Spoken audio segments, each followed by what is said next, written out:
Hello students, नमस्कार। समस्त को स्वागत digital Odisha classroom YouTube channel को। सो स्टूडेंट्स, आज आम तुम षष्ठ श्रेणी साहित्य बही चैप्टर नंबर 10 यही तीनोटी बर विषय पार्ट 2 रे आम पहुंची जाइछु।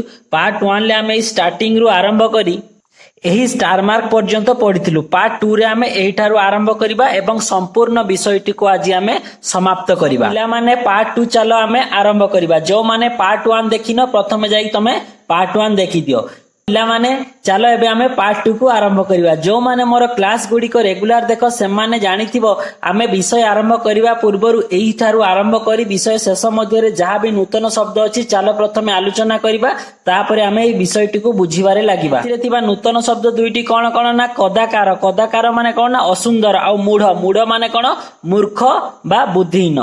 एही दुईटी शब्द व्यतीत आउ जदी कोनोसी नूतन शब्दर अर्थ तमे बुझि पार नथुबो ताहाले मते कमेंट सेक्शन रे लिखिकी जणैबो, मु समस्त को रिप्लाई दे देबी। चलो एबे आमे विषयटी को बुझिबा आरंभ करिबा। पार्ट 2 आरंभ करिबा पूर्व मु पार्ट 1 लो समरीटा तुमको टिके कहि दउची, तापरे आमे पार्ट 2 को बुझिबा। पार्ट 1 ले आमे कोन जानिथिले ना हारू तार विधवा मां सहित गुटिए गां रे रहउतिला एवं हारूर नाकटी कोन टिके छोट ओ चेप्टा थिला। तेनु गां रो लोक माने ताकू सब चिडौथिले चेप्टा नाका कहि। तापरे दिने कोन हला ना हारूंको मांकर मृत्यु घटिला एवं हारू कोन कला ना सेहिटारे बसी कांदीबारे लागिला एवं कहिला कोन मु अनाथ होई गली। एही सबु देखि सेठारे उपस्थित थिबा पड़ोसी एवं ग्रामर प्रधान सेमाने समस्त हारू को सांत्वना देले एवं ग्रामर प्रधान हारू को गुटिया प्रस्ताव देले कोन ना वर्तमान तुमे तो एकुटिया होई गलो, तमे वर्तमान बाहा होई जिबा उचित। एहा सुनी हारू चिंता कला जे से प्रथमे गुटिया सुंदरी झियो को बाहा हबो। तापरे से चिंता कला जदी मु सुंदरी झियो को बाहा बि से जदी मते चेप्टा नाक पई परे थट्टा करिवो, तेनु से फाइनाली गुटे डिसिजन ले पहुंचिला जे मु मध्ये एक चेप्टा नाक थिबा झियो को बाहा बि। तापरे से निष्पत्ति ग्रामर प्रधान को जणै देला एवं एहा परे कोन हैला ना गुटिए ताकर पाख गां रे सेही चेप्टी नाकी थिबा गुटिए झियोटे मिला एवं तांको सहित हारूर बाहागर होला। एहा परे कोन हैला ना दुखटा आहुरी बढ़ी गला, काहे कि गां लोक माने सेते बेले हारू को चिडौतिले। एबे कोन हैला तांको स्वामी स्त्री दुई जण को चिडैले। कोन कहिले बा बढ़िया जोड़ी चेप्टा नाका को चेप्टी नाकी ए भलिया कहि कि चिडैले। शेषरे हारू कोन कला ना सेमानकु चिड़ेबा पई मना कला। तांकर बापा मां को जणैला, गांर प्रधानक पाखरे कंप्लेन देला एवं बेले बेले रागी की तांको ऊपर को ढेला पत्थर आदि पकेला। किंतु जहा कले मध्य परिस्थिति ठीक हैला ना, सेमाने हारू को पुणी थरे चिड़ेबारे लागिले। एहा परे से कोन चिंता कला ना भगवान तो हमको एपरि सृष्टि करिसंती, हमर नाक को एपरि सृष्टि करिसंती, तांको प्रार्थना कले से हमको विपदरु उद्धार करि परबे। एहा हमें पार्ट 1 ले पढितिले। तापरे चलो हमें पार्ट 2 को आलोचना करिया। ना हारू ता स्त्री को डाकी कहिला मु फेरी न आसीबा जाय तुमे घरे थिबो।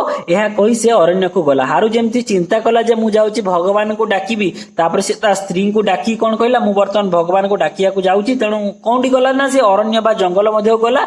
मु फेरी न आसीबा जाय तुमे घरे थिबो। घन अरण्य रे से गुटिए पत्थर देखिला। से जो बण भीतर को बा जंगल भीतर गला, सेठारे से कोन ना गुटिए बड़ पत्थर देखिला। सेही पत्थर ऊपर सारा दिन बसी से एकाग्र मनरे भगवान को प्रार्थना कला। से पत्थर ऊपर बसिला एवं भगवान को प्रार्थना कला। तार प्रार्थना रे संतुष्ट होई जणे देवता ता सम्मुखरे आविर्भाव हेले। एई जो हारू जो प्रार्थना कला सेही प्रार्थना संतुष्ट होई जणे देवता आसी हारू सम्मुखरे पहुंचिले। सम्मुखरे देवता को देखि हारू अति आनंदित होला। जेपरि तार प्रार्थना रे संतुष्ट होई जणे भगवान बा देवता ता आखि सामने रे पहुंचिले, एई सब देखि कि हारू बहुत खुशी बा आनंदित हैला। भक्ति सहकारे देवता को प्रणाम करी से जुड़ हस्तरे हारू कहिला प्रभु आपण कृपा करी मोर प्रार्थना पूर्ण करंतु। तापरे कोन हैला ना हारू कोन कहिला हाथ जोड़ी की भगवान को प्रणाम करी कहिला हे भगवान बा हे प्रभु आपण कृपा करी मोर प्रार्थना पूर्ण करंतु। तापरे कोन हैला ना दयालु देवता हारू को तीनोटी पसा काठी देई कहिले तुमे एही पसा काठी नियो। वर्तमान एई जो देवता को ये प्रार्थना करी कोन कहिला मोर प्रार्थना पूर्ण करंतु। सेइडु दयालु देवता कोन कले ना तीनोटी पसा काठी हारू को देले एवं कहिले तुमे एही पसा काठी नियो। कोनोसी बर प्रार्थना करी गुटिए पसा काठी भूमि रे पकाइले तुमे सेही बर लाभ करियो। वर्तमान कोन हैला ना भगवान बा प्रभु कोन कले तीनोटी पसा काठी हारू को देले एवं कहिले तमे गुटिए कथा चिंता करकी जदी गुटे पसा काठी गड़े देव तुमर सही बरटी पूरण हो जाए, तुमर सही कथाटी पूरण हो। बुझिपाल समस्ते। तापर कौन है ना एका थरे तीनोटी बर भगवान ताकू बा प्रभु ताकू केतोटी पोषा काटी देले तीनोटी अर्थात से तार तीनोटी इच्छा को पूर्ण करि परिबो तो एका थरे तीनोटी बर अति खुशी मन रे हारू घरे पहुंची कबाट रे धक्का मारी पाटी करी ता स्त्री को कहिला शीघ्र कबाट खोल तापर सी कौन है बर पाइला पर तीनोटी पोषा काटी पाइला पर घर को फेरी आसिला घर को अति खुशी मन रे फेरिकी कौन है ता स्त्री कबाट बंद करी घर भीतर थिला ये कौन कला ना कबाट पाखरे धक्का मारी पाटी करी ता स्त्री को कौन कहला शीघ्र कबाट खोल स्त्री कबाट खोलिलारू हारू जाई खट ऊपर राजा भली बसी पड़ा बर्तमान ता स्त्री कौन है ना सी कबाट खोलला पड़े कौन है ना हारू जाइकी कौन कला ना ता घर जो खट ऊपर राजा भलिया गुड़ ऊपर गुड़ पकईकी बसी पड़ा स्वामी व्यवहार रे स्त्री आश्चर्य होई ताकू चाहि रही थाए ता स्त्री जानी कौन मो स्वामी तो एपरी नुहत केबे एपरी व्यवहार करती नहीं आज कहीं एपरी व्यवहार कर सब देखिकी ता स्त्री कौन है ना आश्चर्य होई ताकू चाहिकी रही थाए ना हारू पानी ग्लासे आनिबा को स्त्री को आदेश देला तापर हारू कौन कला ना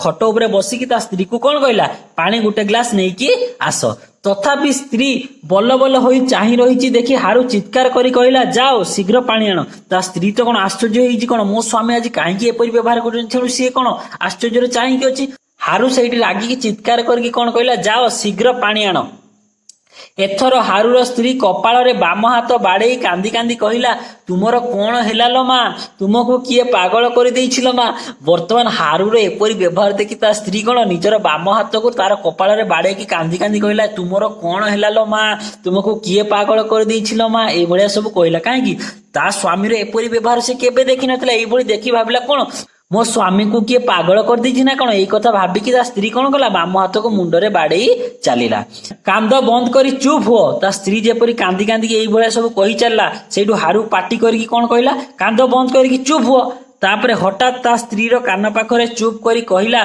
देखो आम भाग्य खुली गला से सब कथा स्त्री को कहला वर्तमान ता स्त्री रो कान पाखरे जाई हारू कौन हैला चुप करके कहला कौन आम भाग्य खुली गला तापरे जहा जहा घटना सब अरण्य मध्य बा बण मध्य घटितिला भगवान आसिले तीनोटी पोषा काटी देले सेई सब कथा से सब किछि ता स्त्री को जणैला तापरे कौन है ना ए कथा शुणी हारूर स्त्री आनंद रे नाची नाची घर भितर बुलिला जेमती से ता स्वामी पाखु जानिबाकु पाइले तांकु बर मिलिछि तीनोटी बर मिलिछि से पोषा काठी रे कौन निजर इच्छा पूर्ण करि परिबे एही कथा शुणिकी कौन ना ता स्त्री आनंद रे घर भितर पूरा नाची नाची बुलिला तापरे हारू पाखरे बसी कौन स्वर रे कहिला देखो तुमे किंतु प्रथमे बहुत धन संपत्ति चाहिबो तापरे ता स्त्री कौन कला हारू पाखरे बसिला एवं कौन स्वर रे कहिला बा धीर भाबरे कौन कहिला ना देखो तुमे किंतु प्रथम थर जो पोषा काठी पकेगी बहुत धन संपत्ति मागिबो किंतु हारू कहिला देखो आम दुई जनक नाक चेप्टा ताहा देखि लुके आमको थट्टा करूछंती तेणु प्रथम थर पोषा काठी पकाई नाक प्रार्थना करा जाऊ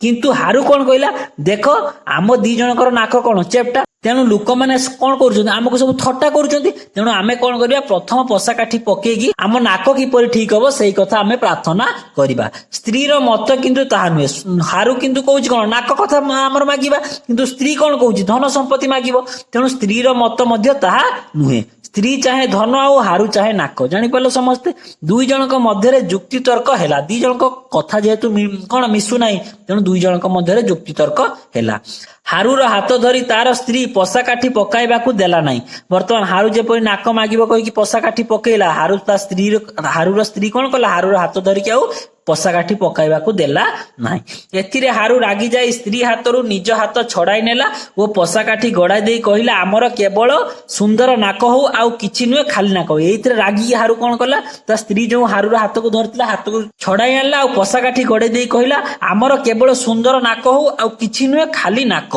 बुझिपार समस्ते आश्चर्यर कथा जेमिति पोषा काठी पड़ी जाइछि सेमिति संगे संगे सेमानकर सारा देह रे नाक भर्ती होई गला जेपर ये कौन कहितला ना आमर केवल सुंदर नाक हो आउ किछि नुहे खाली नाक माने कौन सब बहुत गुड़ा नाक मागिदेला भूल रे तेणु कौन होई गला जेमिति से पोषा काठी पकेई देइछि संगे संगे कौन हैला सेमानक सारा देह जाक नाक भर्ती जेपरि देखो ताको देह जाक नाक भर्ती हेछि कि नै ठीक सेही भली प्रथम बर रे कौन हैला ताको देह जाक पूरा नाक भर्ती ନାକକୁ ଚାହିଁ ହାରୁ ଚିତ୍କାର କରି କହିଲା, ହେ ଭଗବାନ ତୁମେ କେତେ ଅସୁନ୍ଦର ଦେଖାଉଛ। ଏଇ ସବୁ ଦେଖିକି ଯେପରି ସମସ୍ତଙ୍କ ଦେହ ସାରା ନାକ ହେଇଗଲା, ହାରୁ ପ୍ରଥମେ ତା ସ୍ତ୍ରୀ ଆଡକୁ ଚାହିଁକି ଚିତ୍କାର କରି କଣ କହିଲା, ହେ ଭଗବାନ ତୁମେ କେତେ ଅସୁନ୍ଦର ଦେଖାଯାଉଛ, ତୁମେ ମଧ୍ୟ ବଡ କଦାକାର ଦେଖାଯାଉଛ। ସ୍ତ୍ରୀ ହାରୁକୁ କହିଲା। କଦାକାର ମାନେ ଆମେ ଯେତେବେଳେ ନୂତନ ଶବ୍ଦ ପଢିଥିଲୁ କଣ ପଢିଥିଲୁ ନା ଅସୁନ୍ଦର। ସେଇଠୁ ହାରୁର ସ୍ତ୍ରୀ ବି କଣ କହିଲା, ତୁମେ ମଧ୍ୟ ଅସୁନ୍ଦର ଦେଖାଯାଉଛ। ଭୟ ଓ ବିସ୍ମୟରେ ପରସ୍ପରକୁ ଚାହିଁ ରହିଲେ। ଦି ଜଣ କଣ ହେଲା, ଭୟ ଆଉ ବିସ୍ମୟରେ ଆଶ୍ଚର୍ଯ୍ୟରେ ଦି ଜଣକୁ ଚାହିଁ ରହିଲେ। ସେମାନେ ସୁନ୍ଦର ନାକ ପାଇଲେ ଠିକ, କିନ୍ତୁ ନାକକୁ ନେଇ ଏପରି ବିପଦ ହେଲା ଯେ ନାକ ସବୁକୁ ଦୂର କରିବାକୁ ଉଭୟ ପଶାକାଠି ପକାଇବାକୁ ରାଜି ହେଇଗଲେ। ମାନେ ସେମାନେ ସୁନ୍ଦର ନାକ ପାଇଲେ, କିନ୍ତୁ ବିକୃତ ଭାବରେ ମାନେ କଣ ହେଲା, ପୁରା ଦେହ ଯାକ ନାକ ହେଇଗଲା। ତେଣୁ ଏହାକୁ ନେଇକି ସେ ଯୋଉ ବିପଦଟି ସୃଷ୍ଟି ହେଲା, ଦ୍ୱିତୀୟ ନମ୍ବର ବରରେ କଣ ହେଲା, ଦି ଜଣ ସେଇ ନାକକୁ ସବୁ ଦୂର କରିବା ପାଇଁ ରାଜି ହୋଇଗଲେ। ପ୍ରଥମରେ କଣ ଦି ଜଣଙ୍କ ଭିତରେ କଣ ହଉଥିଲା, ଜଣେ କହୁଥିଲା ସମ୍ପତ୍ତି, ଜଣେ କହୁଥିଲା ନାକ, କିନ୍ତୁ ଦି ଜଣଙ୍କ ଅବସ୍ଥା ଏମିତି ହୋଇଗଲା ଯେ ଦ୍ୱିତୀୟ ବରରେ ସେମାନେ ନାକକୁ ଠିକ କରିବା ପାଇଁ ଚାହିଁଲେ। ବୁଝିପାରିଲ ସମସ୍ତେ। ତାପରେ ଦ୍ୱିତୀୟ ଥର ପଶାକାଠି ପକାଇ ହାରୁ ଯେତେବେଳେ କହିଲା, ଆମର ନାକ ସବୁ ଚାଲିଯାଉ, ସଙ୍ଗେ ସଙ୍ଗେ ସବୁ ନାକ ଚାଲିଗଲା। ତାପରେ ସେକେଣ୍ଡ ଥର କଣ ହେଲା ନା, ସେକେଣ୍ଡ ଟାଇମ ପଶାକାଠି ପକେଇକି ହାରୁ କଣ କହିଲା, ଆମର ନାକ ସବୁ ଚାଲିଯାଉ, ସଙ୍ଗେ ସଙ୍ଗେ ସବୁ ନାକ ଚାଲିଗଲା। ତା ସହିତ ସେମାନଙ୍କ ନିଜ ନାକ ବି ଚାଲିଗଲା। ବୁଝିପାରିଲ। ଇଏ ଯେମିତି କହିଲା କଣ, ଆମର ନାକ ସବୁ ଚାଲିଯାଉ, ସେମିତି କଣ ହେଲା, ପୁରା ନାକ ମାନେ ତାଙ୍କର ଯୋଉ ଚେପ୍ଟା ନାକ ଥିଲା ସେଟା ବି ଚାଲିଗଲା, ଆଉ ଯୋଉ ନୂଆ ନାକ ଦେହ ଯାକ ହେଇଥିଲା ସବୁ ନାକ ଏକାଥରେ ଚାଲିଗଲା। ବିସ୍ମୟରେ ପୁଣି ସ୍ୱାମୀ ସ୍ତ୍ରୀ ପରସ୍ପର ନାକ ବିହୀନ କୁସିତ ମୁହଁ ଆଡକୁ ଚାହିଁ ରହିଲେ। ଯଦି ମୁହଁରେ ନାକ ନଥିବ ମୁହଁ ଭଲ ଦେଖାଯିବ କି, ତେଣୁ ମୁହଁ ଆହୁରି ଖରାପ ଦେଖାଗଲା। ଏହାପରେ ପୁଣି ଥରେ ସେଇ ସ୍ୱାମୀ ସ୍ତ୍ରୀ ଦି ଜଣଙ୍କ ମୁହଁକୁ ଚାହିଁ ରହିଲେ। ନାକ ବିହୀନ ମାନେ ନାକ ନଥିବା ପୁରା ମୁହଁକୁ ଚାହିଁକି ରହିଲେ। ହାରୁ କାନ୍ଦ ହୋଇ ତା ସ୍ତ୍ରୀକୁ କହିଲା, ହାୟ ମୁଁ କଣ କଲି, ତୁମ କଥା ନ ଶୁଣି ବଡ ଭୁଲ କଲି। ସେଇଠୁ କଣ ହେଲା, ହାରୁ କାନ୍ଦିକି ତା ସ୍ତ୍ରୀକୁ କଣ କହିଲା, ମୁଁ କଣ କଲି, ତୁମେ ଯୋଉ ପ୍ରଥମେ କହୁଥିଲ ଯଦି ଧନ ସମ୍ପତ୍ତି ମାଗିଥାନ୍ତି ଭଲ ହେଇଥାନ୍ତା, କାହିଁକି ଏସବୁ କଲି, ସବୁ କିଛି ଆମ ହାତରୁ ପଳେଇଲା। ବର୍ତ୍ତମାନ ହାରୁ କଣ କହିଲା, ଦୁଇଟି ପଶାକାଠି ତ ସରିଯାଇଛି, ବର୍ତ୍ତମାନ ଗୋଟିଏ ପଶାକାଠି ବଳିଛି, ତ ଆମେ କଣ କରିବା, ଆମ ସୁନ୍ଦର ନାକ ପାଇଁ ଆଉ ଥରେ 3 ନମ୍ବର ବରରେ ପ୍ରାର୍ଥନା କରିବା କି? ନାକ ବିହୀନ ମୁହଁକୁ ପାପୁଲିରେ ଘୁଡାଇ ରଖି ସ୍ତ୍ରୀ କହିଲା, ଦେଖ ଯଦି ଏଥର ପଶାକାଠି ପକାଇ ଭଲ ନାକ ପାଇବା, ଲୋକେ ଅବଶ୍ୟ ଆମ ଚେପ୍ଟା ନାକ ବଦଳରେ ଭଲ ନାକ ହେବାର କାରଣ ପଚାରିବେ। ନାକ ନଥିବା ମୁହଁକୁ ପାପୁଲିରେ ଘୁଡାଇ ରଖିକି ହାରୁର ସ୍ତ୍ରୀ କଣ କହିଲା, ଦେଖ ତମେ ଯେ କହୁଛ 3 ନମ୍ବରର ଆମେ ଭଲ ନାକ ମାଗିବା, କାଲି ଯେତେବେଳେ ସବୁ ଲୋକ ଦେଖିବେ ଆମକୁ କଣ ପଚାରିବେ ଯେ ତମ ନାକ କିପରି, ଚେପ୍ଟା ନାକ କିପରି ଭଲ ହେଲା। ସେମାନଙ୍କୁ ସବୁ କଥା କହିବାକୁ ଯେ କିପରି ଆମର ଚେପ୍ଟା ନାକ ଯାଇ ଭଲ ନାକ ହେଲା। ସେତେବେଳେ ସେମାନେ ଆମକୁ ମୂଢ ବୋଲି କହି ଆହୁରି ଥଟ୍ଟା କରିବେ। ମୂଢ ମାନେ ଆମେ ଯେତେବେଳେ ନୂତନ ଶବ୍ଦ ପଢିଥିଲୁ କଣ, ମୂର୍ଖ ବା ବୁଦ୍ଧିହୀନ। ତ ସେତେବେଳେ ଲୋକମାନଙ୍କୁ ଯେତେବେଳେ ଏମାନେ ସବୁ ସତ କଥା କହିଦେବେ, ଲୋକମାନେ ଆଙ୍କୁ ମୂର୍ଖ ବୋଲି କହି ଆହୁରି ଥଟ୍ଟା କରିବେ। ଆଉ କଣ କହିବେ ନା, ଏମାନେ ଏଭଳି 3ଟି ବର ପାଇ ମଧ୍ୟ ନିଜ ଅବସ୍ଥାର ଉନ୍ନତି କରିପାରିଲେ ନାହିଁ। ସେଇଠୁ ଲୋକମାନେ କଣ କହିବେ, ଏମାନେ ଏତେ ମୂର୍ଖ, 3ଟା ବର ପାଇକି ମଧ୍ୟ ନିଜ ଅବସ୍ଥାର କିଛି ଉନ୍ନତି କରିପାରିଲେ ନାହିଁ, ଟିକେ ଧନ ସମ୍ପତ୍ତି ମାଗି ପାରିଲେ ନାହିଁ, ସେଇ ନାକକୁ ଟିକେ ସଜାଡି ପାରିଛନ୍ତି। ବରଂ ତୃତୀୟ ବରରେ ଆମେ ଆମର ସେହି ପୂର୍ବ ଚେପ୍ଟା ନାକ ପାଇଁ ପ୍ରାର୍ଥନା କରିବା। ଏଥର ତୁମେ ଭାରି ସାବଧାନ ହୋଇ ବର ମାଗ, ଯେପରି ଭୁଲ ନ ହୁଏ। ସେଇଠୁ ତା ସ୍ତ୍ରୀ କଣ କହିଲା, ତୃତୀୟ ବରରେ ଆମେ କଣ କରିବା, ଯେମିତି ଆମର ପୂର୍ବରୁ ଚେପ୍ଟା ନାକ ଥିଲା ସେଇଭଳିଆ ମାଗିଦବା, ଦେଲେ ଆଉ କେହି ଆମକୁ କିଛି ପଚାରିବାର ନାହିଁ।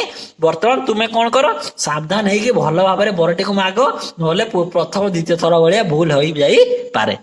ବର୍ତ୍ତମାନ କଣ ହେଲା ନା, ନିଜର ଭୁଲ ବୁଝିପାରି ହାରୁ ଦୁଃଖ କରି କହିଲା, ହାୟ ସୁବର୍ଣ୍ଣ ସୁଯୋଗ ହରାଇଲି, କି ମୂର୍ଖାମି କଲି। ବର୍ତ୍ତମାନ ହାରୁ ବୁଝିପାରିଲା ଯେ କଣ, ମୋ ସ୍ତ୍ରୀ ଠିକ କଥା କହୁଥିଲା, ଧନ ସମ୍ପତ୍ତି ମାଗିଥିଲେ ଭଲ ହୋଇଥାନ୍ତା। ତେଣୁ କଣ କହିଲା, ହାୟ ଗୋଟେ ସୁବର୍ଣ୍ଣ ସୁଯୋଗ ହରାଇଦେଲି, କି ମୂର୍ଖାମି ମୁଁ କରିଦେଲି।